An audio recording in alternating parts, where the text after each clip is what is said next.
आज हम भारत में सिविल सेवाओं के विकास के ऊपर चर्चा करेंगे। देखिए, ये पूरा का पूरा वीडियो लगभग 3 से 4 लेक्चर्स की एक श्रृंखला होगी, जिसमें हम विस्तार से बात करेंगे कि भारत में सिविल सेवाओं का विकास कैसे हुआ, वर्तमान में उनकी संरचना क्या है।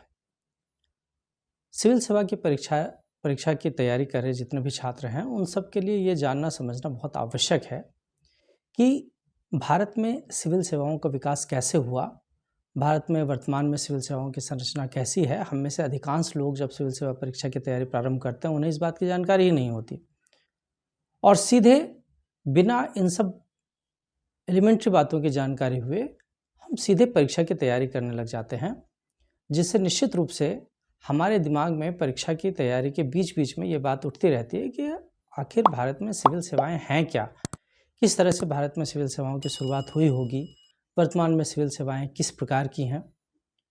तो आज हम विस्तार से इन सभी मुद्दों पर चर्चा करेंगे।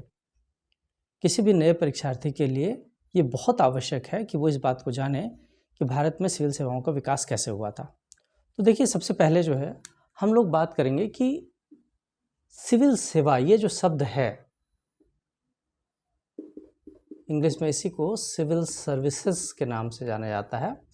ये सिविल सर्विसेज क्या है, सिविल सेवाएं किसको कहते हैं? देखिए, सिविल सेवा का तात्पर्य असैनिक सेवाओं से है। मैं पहले ही क्लियर कर दूं कि सिविल सेवाएं असैनिक सेवाएं होती हैं, अर्थात ये सैनिक सेवाएं नहीं होती। सिविल सेवाएं ऐसी सेवाएं होती हैं जो किसी राज्य के द्वारा निर्धारित नीतियों, योजनाओं तथा कार्यक्रमों को क्रियान्वित करने के लिए स्थापित की जाती हैं। ये उस राज्य की सरकार के द्वारा जिन नीतियों, कार्यक्रमों और योजनाओं को बनाया जाता है, उन योजनाओं के जमीनी स्तर पर क्रियान्वयन के लिए ये सेवाएं स्थापित की गई हैं। जब भारत में सिविल सेवाओं के विकास की बात करते हैं तो देखिए, प्राचीन काल में आधुनिक अर्थ और आयाम वाली सिविल सेवा का स्पष्ट उदाहरण दिखाई नहीं देता, लेकिन समय और देश काल की परिस्थितियों के अनुरूप विविध साम्राज्यों और शासकों ने इसके गठन का मार्ग प्रशस्त किया था। भारत में अगर देखें तो भारत में मौर्य शासन काल में, सबसे पहले भारत में मौर्य शासन काल में कौटिल्य ने एक पुस्तक की रचना की थी जिसका नाम था अर्थशास्त्र। आप सभी को पता है कि कौटिल्य द्वारा रचित अर्थशास्त्र, ये अर्थ या वित्त से संबंधित कोई विषय नहीं था, बल्कि ये पूरी की पूरी पुस्तक प्रशासनिक व्यवस्थाओं से संबंधित पुस्तक थी जिसमें राज्य के शाप्तांग सिद्धांत का वर्णन किया गया था। अब देखिए, राज्य के शाप्तांग सिद्धांत में कौटिल्य ने राज्य के जितने भी प्रशासनिक सिविल सेवक हुआ करते थे उनका उल्लेख किया है और उस काल में इन्हें राजुक के नाम से जाना जाता था। कौटिल्य ने इस बात का भी उल्लेख किया है कि मौर्य साम्राज्य में भू क्षेत्र का अत्यधिक विस्तार हुआ और उस भू क्षेत्र के अत्यधिक विस्तार के कारण ही उस काल में प्रशासनिक अधिकारियों को गुणों और श्रेष्ठता के आधार पर ही नियुक्त किया जाए, ये अत्यंत आवश्यक हो गया था। साथ ही कौटिल्य ने निष्ठा और ईमानदारी, ये दो चीज़ें सिविल सेवकों के लिए सबसे आवश्यक गुणों के रूप में बताया उन्होंने। मौर्य साम्राज्य में अगर हम देखें तो मौर्य साम्राज्य में वो सिविल सेवक जो कि व्यापार को देखते थे, व्यापार को देखने वाले सिविल सेवकों को पणाध्यक्ष कहा जाता था। इन्हें पणाध्यक्ष के नाम से जाना जाता था। इसी तरह से जो लोग कृषि की देखरेख किया करते थे उन्हें शीताध्यक्ष कहते थे। बाजार में नापतौल अधिकारी जो होते थे, इन्हें भाराध्यक्ष के नाम से जाना जाता था। इस तरह से हम देखें तो मौर्य शासनकाल में काफ़ी सारी चीज़ें प्रशासनिक सिविल सेवकों के बारे में दिखाई देती हैं। आगे चलकर प्रशासन के बारे में अलग अलग साम्राज्यों में अलग अलग कई सारी बातें हुई, प्रशासनिक अधिकारियों, सिविल सेवकों के बारे में बहुत सारी बातें हुई, लेकिन मुगल काल एक और महत्वपूर्ण काल माना जाता है, जिस काल में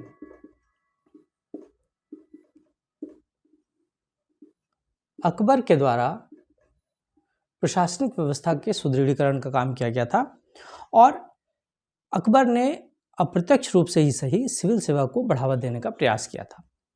सन 1557 ईस्वी में अकबर ने भूमि सुधारों की शुरुआत की थी और उन्होंने सबसे पहले भूमि राजस्व प्रणाली की नींव सबसे पहले उसी समय निर्मित हुई, उसी समय रखी गई थी। आगे चलकर हम देखें तो वास्तविक रूप में जो है अगर देखा जाए तो भारत में जो आधुनिक सिविल सेवाएं हैं, इन आधुनिक सिविल सेवाओं की ये आधुनिक सिविल सेवाएं जो हैं इसकी नींव तो अंग्रेजों के द्वारा रखी गई, ये बात तो सर्वविदित है।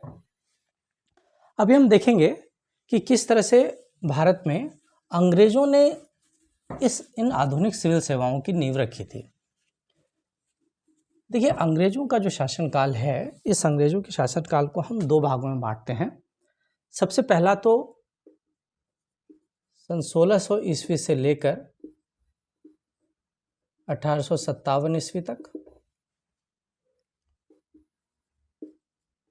इस समय ईस्ट इंडिया कंपनी का शासन था।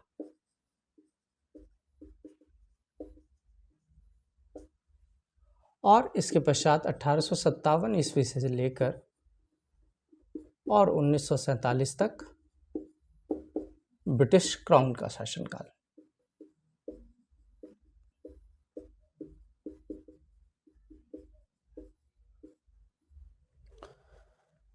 देखिए, ये बात बहुत हद तक सबको पता है। सन 1600 में ईस्ट इंडिया कंपनी की स्थापना हुई थी और ये ईस्ट इंडिया कंपनी भारत में वाणिज्यिक कार्य करने के लिए गठित की गई थी। अब सिविल सेवा शब्द जो है, इसकी शुरुआत सबसे पहले ईस्ट इंडिया कंपनी के द्वारा ही की गई थी। वास्तव में क्या हुआ कि इस ईस्ट इंडिया कंपनी के द्वारा भारत में जिन अधिकारियों की नियुक्ति की गई, ये अधिकारी प्रारंभ में वाणिज्यिक कार्यों को देखने के लिए नियुक्त किए गए थे। क्योंकि ईस्ट इंडिया कंपनी का गठन ही वाणिज्यिक और व्यावसायिक कार्यों के लिए किया गया था, तो प्रारंभ में उनके वाणिज्यिक और व्यावसायिक कार्यों की देखरेख के लिए जिन अधिकारियों की नियुक्ति की गई, उन अधिकारियों को ही प्रारंभ में सिविल सेवक कहा गया, सिविल सर्वेंट्स कहा गया।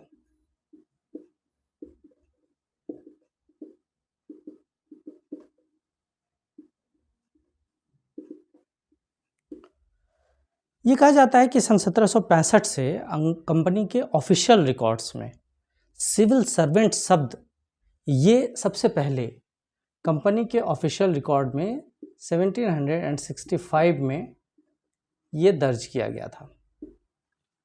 जाहिर सी बात है कि भारत में सिविल सर्वेंट शब्द जो है वो यहीं से प्रचलित हुआ। अब देखिए, भारत में सिविल सेवा जो है, इस सिविल सेवा को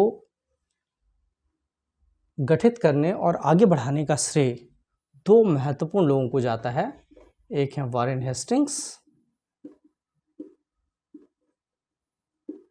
और दूसरे हैं लॉर्ड कॉर्नवालिस।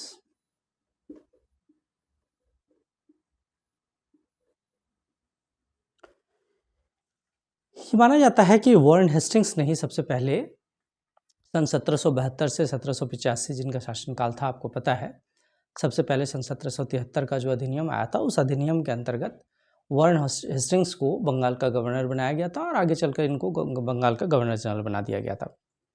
वॉरेन हेस्टिंग्स ने ही सन 1772 में सबसे पहले भारत में कलेक्टर पद का सृजन किया था। इस तरह से वॉरेन हेस्टिंग्स के बारे में कहा जाता है कि वॉरेन हेस्टिंग्स जो थे, इन्होंने ही सबसे पहले भारत में सिविल सेवा की शुरुआत की। वॉरेन हेस्टिंग्स के शासनकाल में पहले कोर्ट ऑफ डायरेक्टर्स के द्वारा और बाद में बोर्ड ऑफ डायरेक्टर्स के द्वारा इन सिविल सर्वेंट्स का मनोनयन किया जाने लगा। यह मनोनयन बेसिकली स्वच्छंदतावादी मनोनयन था। स्वच्छंदतावादी मनोनयन से तात्पर्य था कि बोर्ड ऑफ डायरेक्टर्स जिसका भी चाहते उसका मनोनयन सिविल सर्वेंट के रूप में कर लिया करते थे। इसे संरक्षकत्व प्रणाली या इसे पैट्रोनेज सिस्टम के नाम से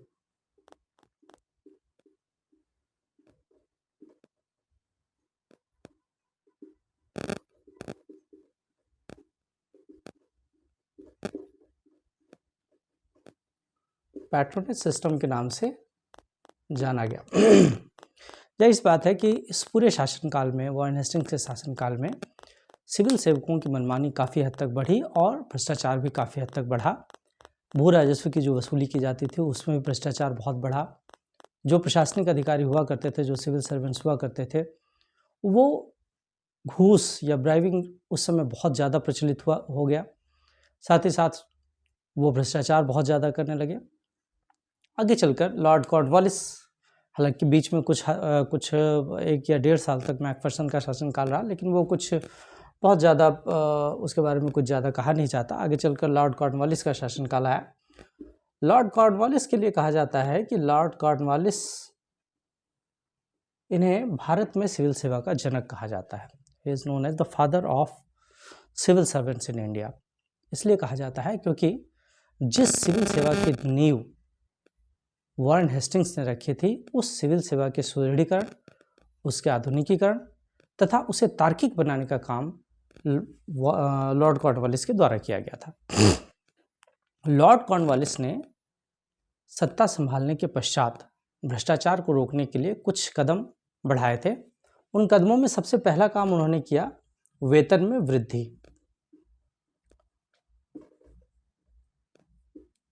देखिए, उस समय भ्रष्टाचार को कम करने के लिए लॉर्ड कॉर्नवालिस ने कलेक्टरों के वेतन में वृद्धि की और इनका वेतन बढ़ाकर 1500 रुपये कर दिया गया। अभी सुनकर हमें हंसी आई कि 1500 रुपये वेतन, लेकिन उस समय 1500 रुपये वेतन काफ़ी हुआ करता था। और साथ ही साथ जो है उन्होंने यह भी कहा कि एक कलेक्टर भू राजस्व की जितनी भी वसूली करेगा, उस संपूर्ण भू राजस्व का 1% उस कलेक्टर को बोनस के रूप में दिया जाएगा। इससे कुछ भ्रष्टाचार कम हुआ। दूसरी बात उन्होंने कही, निजी व्यापार पर प्रतिबंध।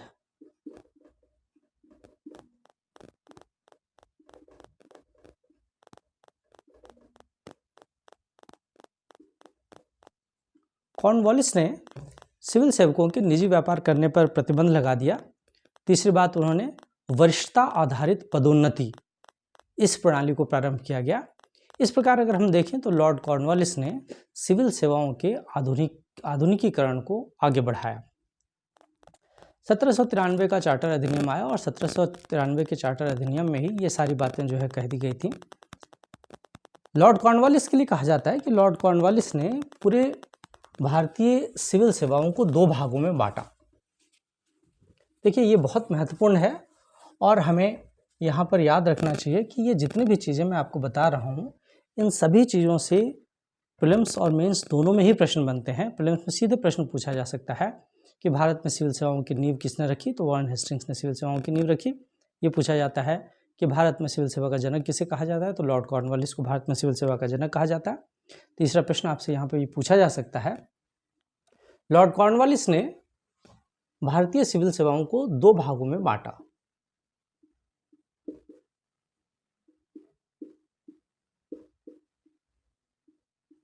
पहले को कोवेनेंटेड सिविल सर्विसेज और दूसरे को अनकोवेनेंटेड सिविल सर्विसेज कहा गया। Covenanted civil services basically higher civil services थे, जबकि uncovenanted civil services lower civil services थे। लॉर्ड कॉर्नवालिस ने पूरी तरह से हायर सिविल सर्विसेज भारतीयों के लिए मना कर रखा था, अर्थात भारतीयों को कोवेनेंटेड सिविल सर्विसेज में बिल्कुल भी प्रवेश नहीं दिया जाता था।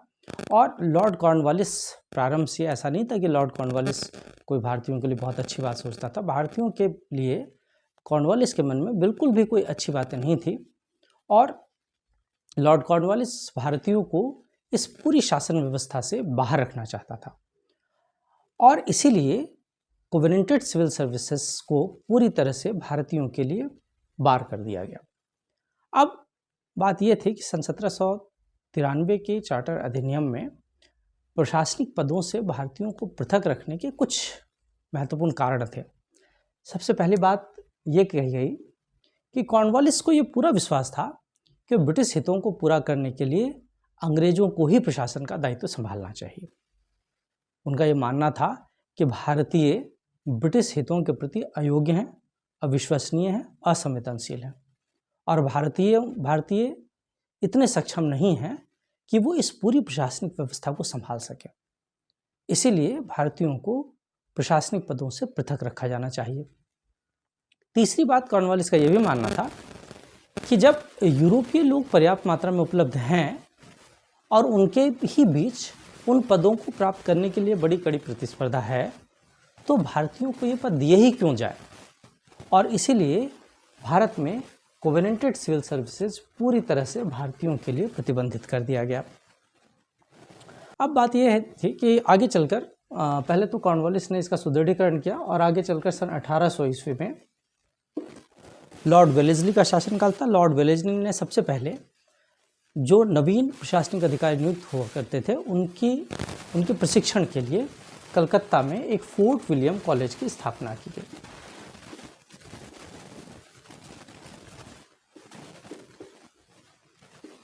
बहुत महत्वपूर्ण प्रश्न ये बनता है, सन 1800 में फोर्ट विलियम कॉलेज की स्थापना कलकत्ता में की गई थी और यहाँ पर जितने भी नवनियुक्त प्रशासनिक अधिकारी हुआ करते थे उनको प्रशिक्षण देने का काम किया जाता था। सन 1806 में बोर्ड ऑफ डायरेक्टर्स ने वेलेस्ली की इस कॉलेज की मान्यता को रद्द कर दिया था और इसके स्थान पर इंग्लैंड में हैलीबरी नाम के स्थान पर एक नवीन शिक्षण स्थल स्थापित किया गया और वहाँ पर नवनियुक्त जितने भी प्रशासनिक अधिकारी होते थे उनको प्रशिक्षण देने का काम किया जाता था। ये प्रशिक्षण स्थल ईस्ट इंडिया कॉलेज के नाम से स्थापित किया गया था। तो यहाँ प्रश्न पूछा जा सकता है कि कलकत्ता में फोर्ट विलियम कॉलेज की स्थापना किसने की थी, या फिर यह भी पूछा जा सकता है कि फोर्ट विलियम कॉलेज कब एबॉलिश कर दिया गया, कब बंद कर दिया गया। वेलेस्ली के पश्चात सन 1833 में 1833 के चार्टर अधिनियम में खुली प्रतियोगिता प्रणाली के आधार पर कंपनी के सिविल सर्वेंट्स के चयन की बात कही गई। हालांकि बोर्ड ऑफ डायरेक्टर्स और कोर्ट ऑफ डायरेक्टर्स के विरोध के पश्चात इसे नकार दिया गया था। आगे चलकर सन 1853 के चार्टर अधिनियम में इस बात का प्रावधान किया गया कि भारत में सिविल सेवकों की नियुक्ति खुली प्रतियोगिता परीक्षा के माध्यम से की जानी चाहिए और 1854 में इसके लिए एक बहुत ही महत्वपूर्ण समिति मैकाले समिति का गठन किया गया। आप सबको पता है लॉर्ड मैकाले, इन्हें भारत में अंग्रेजी शिक्षा पद्धति का जनक माना जाता है। एक और प्रश्न यहाँ पे आपको मिल रहा है, ये पूछा जा सकता है कि भारत में अंग्रेजी शिक्षा पद्धति के जनक कौन थे, तो वो लॉर्ड मैकाले। लॉर्ड मैकाले के बारे में आप सबको पता है, लॉर्ड मैकाले जेम्स मिल के शिष्य थे। जेम्स मिल के पुत्र स्टुअर्ट मिल और मैकाले, लॉर्ड मैकाले, ये दोनों सहपाठी थे। दोनों ही ऑक्सफोर्ड यूनिवर्सिटी में जो है पढ़ा करते थे। और जेम्स मिल के बारे में, जेम्स मिल ने काफ़ी सारी चीज़ें दी हैं अपने क्षेत्र में, जो है बहुत ही विद्वत्ता प्राप्त व्यक्ति माने जाते हैं, लेकिन भारतीयों के संदर्भ में उनकी खुद की जो सोच थी वो बहुत अच्छी नहीं थी। वैसे भी लॉर्ड मैकाले के समय में भी भारत को सांप और सपेरों का देश माना जाता था और लॉर्ड मैकाले की स्वयं की सोच भी इससे इतर नहीं थी। लॉर्ड मैकाले भारतीयों के प्रति, भारतीयों के लिए कोई बहुत अच्छी सोच नहीं रखते थे। लॉर्ड मैकाले ने भारत में आधुनिक और अंग्रेजी शिक्षा पद्धति की शुरुआत की, लेकिन इसके पीछे की जो उनकी मंशा थी वो भारत में ब्रिटिश राज्य का सुदृढ़ीकरण ही था। वस्तुतः लॉर्ड मैकाले भारत में भारतीयों को अंग्रेजी शिक्षा देकर ऐसे दुभाषी तैयार करना चाहते थे जो अंग्रेजों को भारतीयों की बात समझा सकें और भारतीयों को अंग्रेजों की बात समझा सकें। वस्तुतः उस समय होता ये रहा होगा कि चूंकि भारतीयों को अंग्रेजी तो आती नहीं थी, इसलिए अंग्रेज जो भी आदेश भारतीयों को इंग्लिश में दिया करते थे वो भारतीयों को समझ में नहीं आती थी, और भारतीय जो बात अंग्रेजों को कहते थे वो अंग्रेजों को समझ में नहीं आती थी। तो लॉर्ड मैकाले ने यह सोचा कि भारत में यदि अंग्रेजी शिक्षा पद्धति की शुरुआत कर दी जाए और कुछ ऐसे दुभाषी तैयार कर दिए जाएं जो भारतीयों को अंग्रेजों की और अंग्रेजों को भारतीयों की बात समझा पाएं, तो इससे भारत में ब्रिटिश साम्राज्य के सुदृढ़ीकरण में मदद मिलेगी। खैर, 1854 में लॉर्ड मैकाले समिति का गठन किया गया और लॉर्ड मैकाले ने स्पष्ट रूप से यहाँ कहा कि भारत में योग्यता आधारित प्रणाली का प्रारंभ किया जाना चाहिए। अर्थात पैट्रोनेज सिस्टम को एबॉलिश करके, पैट्रोनेज सिस्टम को समाप्त करके और एक ओपन कॉम्पिटिटिव एग्ज़ाम जो है वो प्रारंभ किया जाना चाहिए। भारत में स्थायी सिविल सेवकों की नियुक्ति की जानी चाहिए और यह नियुक्ति प्रतियोगी परीक्षा के माध्यम से की जानी चाहिए। और उनकी इस पूरी सिफारिश को आगे चलकर स्वीकार कर लिया गया। उन्होंने ये भी सिफारिश दी थी कि सिविल सेवा परीक्षा का आयोजन लंदन में किया जाना चाहिए। भर्ती की उम्र 18 से 23 वर्ष होनी चाहिए। साथ ही साथ इन्हें प्रशिक्षण की उचित व्यवस्था की जानी चाहिए। उनकी इन पूरी सिफारिशों को मानने के पश्चात सन 1855 में पहली बार एक ओपन कॉम्पिटिटिव एग्ज़ाम, खुली प्रतियोगिता परीक्षा लंदन में आयोजित की गई। लंदन में इस परीक्षा के आयोजन के साथ ही भारत में खुली प्रतियोगिता परीक्षा प्रणाली का प्रारंभ हो गया था। मैकॉले समिति ने यह भी सिफारिश की थी कि इंग्लैंड के हैलीबरी में जिस ईस्ट इंडिया कॉलेज की स्थापना की गई थी, इस ईस्ट इंडिया कॉलेज को भी समाप्त कर दिया जाए। मैकॉले समिति की इस सिफारिश को भी स्वीकार कर लिया गया था और इस ईस्ट इंडिया कॉलेज को एबॉलिश कर दिया गया, समाप्त कर दिया गया। और जो नवनियुक्त सिविल सेवक हुआ करते थे, उन नवनियुक्त सिविल सेवकों को ब्रिटेन के 4 विश्वविद्यालयों में प्रशिक्षण दिया जाने लगा था। ये 4 विश्वविद्यालय थे: ऑक्सफोर्ड विश्वविद्यालय, दूसरा कैम्ब्रिज विश्वविद्यालय, तीसरा यूनिवर्सिटी ऑफ लंदन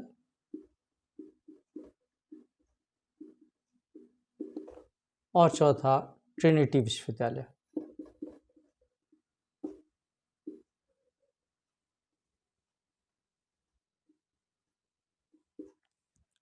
देखिए, इन सिविल सेवकों के चयन के लिए एक ब्रिटिश सिविल सर्विसेज कमीशन, जिसका गठन 1855 में किया गया था, उसको अब ये रिस्पॉन्सिबिलिटी दी गई, उसको ये जिम्मेवारी दी गई कि वो भारत के लिए सिविल सेवकों का चयन करें।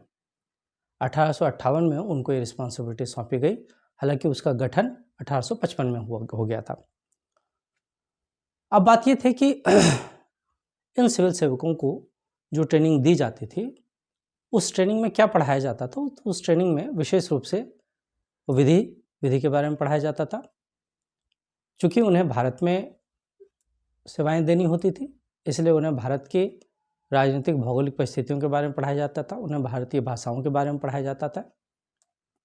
उन्हें लैटिन, अंग्रेजी, इस तरह की भाषाओं का ज्ञान भी दिया जाता था। अब बात ये थी कि 1855 से जो सिविल सेवा प्रारंभ की गई थी, सिविल सेवा की जो पद्धति प्रारंभ की गई थी, उस पद्धति में भारतीयों को भी प्रवेश दिया जाने लगा था। लेकिन भारतीयों के लिए ये परीक्षा देना बहुत कठिन हो गया था।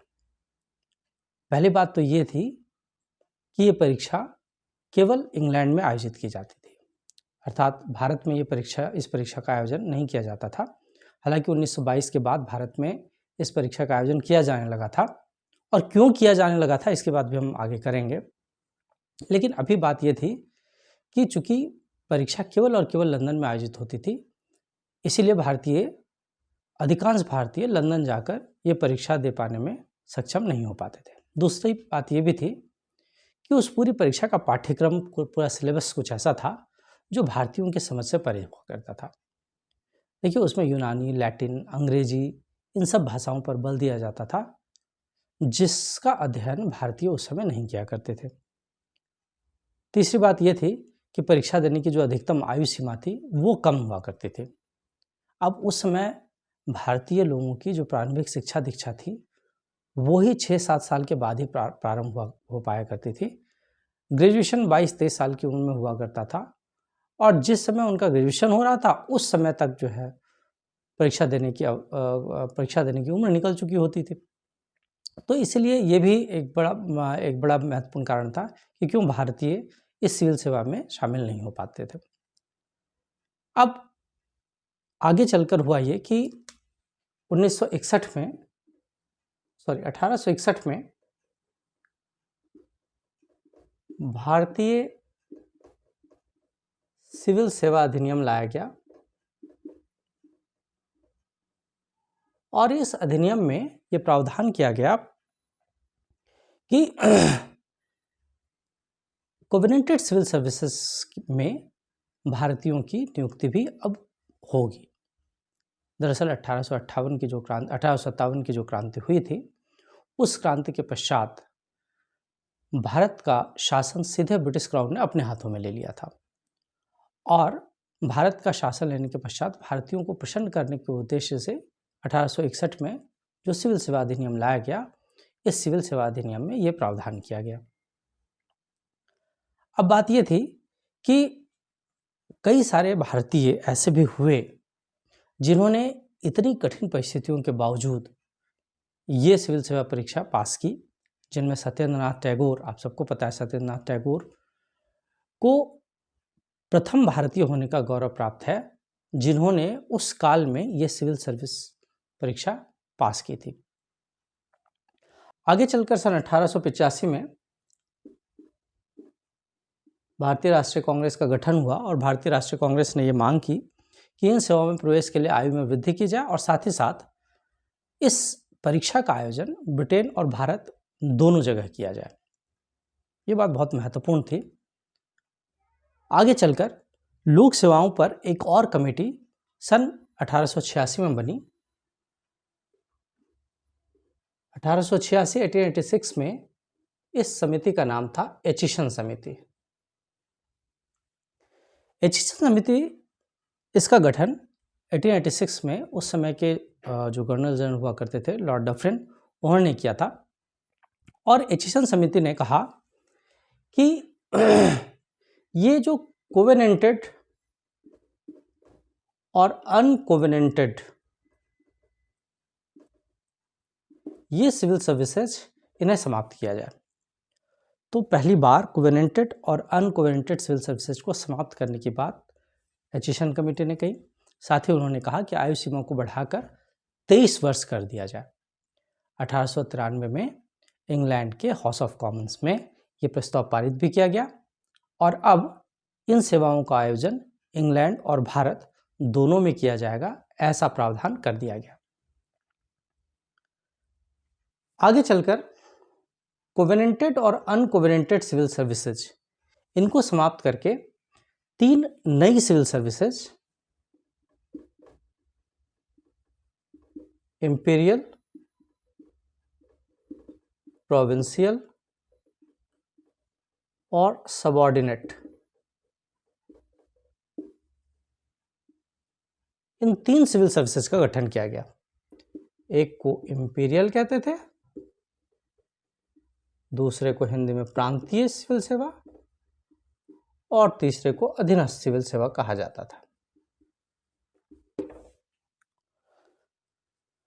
एचिसन कमीशन के पश्चात सन 1914 में प्रथम विश्व युद्ध हुआ और प्रथम विश्व युद्ध के बाद की जो परिस्थितियां निर्मित हुई, उन परिस्थितियों में ब्रिटेन के स्वयं की अर्थव्यवस्था बहुत खराब हो गई थी और इसीलिए जो ब्रिटेन के युवक थे, हम केवल ब्रिटेन की बात नहीं करें बल्कि पूरे यूरोपीय युवकों की बात करें, यूरोपीय युवकों का सिविल सेवाओं के प्रति मोहभंग होना शुरू हुआ था। अब मैंने आपसे कहा था कि 1922 के पश्चात भारत और इंग्लैंड दोनों ही जगहों पर इस परीक्षा का आयोजन किया जाने लगा था। उसके कारण क्या था? तो उसका कारण ये था कि चूंकि 1914 के पश्चात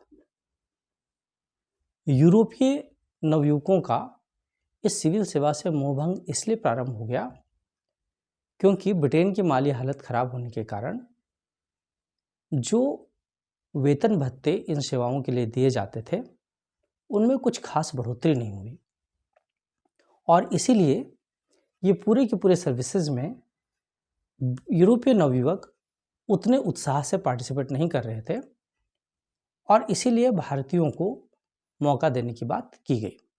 आगे चलकर 1924 में ली आयोग का गठन किया गया और इस ली आयोग ने यह सिफारिश दी कि भारत में सिविल सेवकों के चयन के लिए एक लोक सेवा आयोग का गठन किया जाना चाहिए। और ली आयोग की सिफारिशों को मानते हुए ही सन 1926 में भारत में पहली बार एक केंद्रीय लोक सेवा आयोग का गठन किया गया।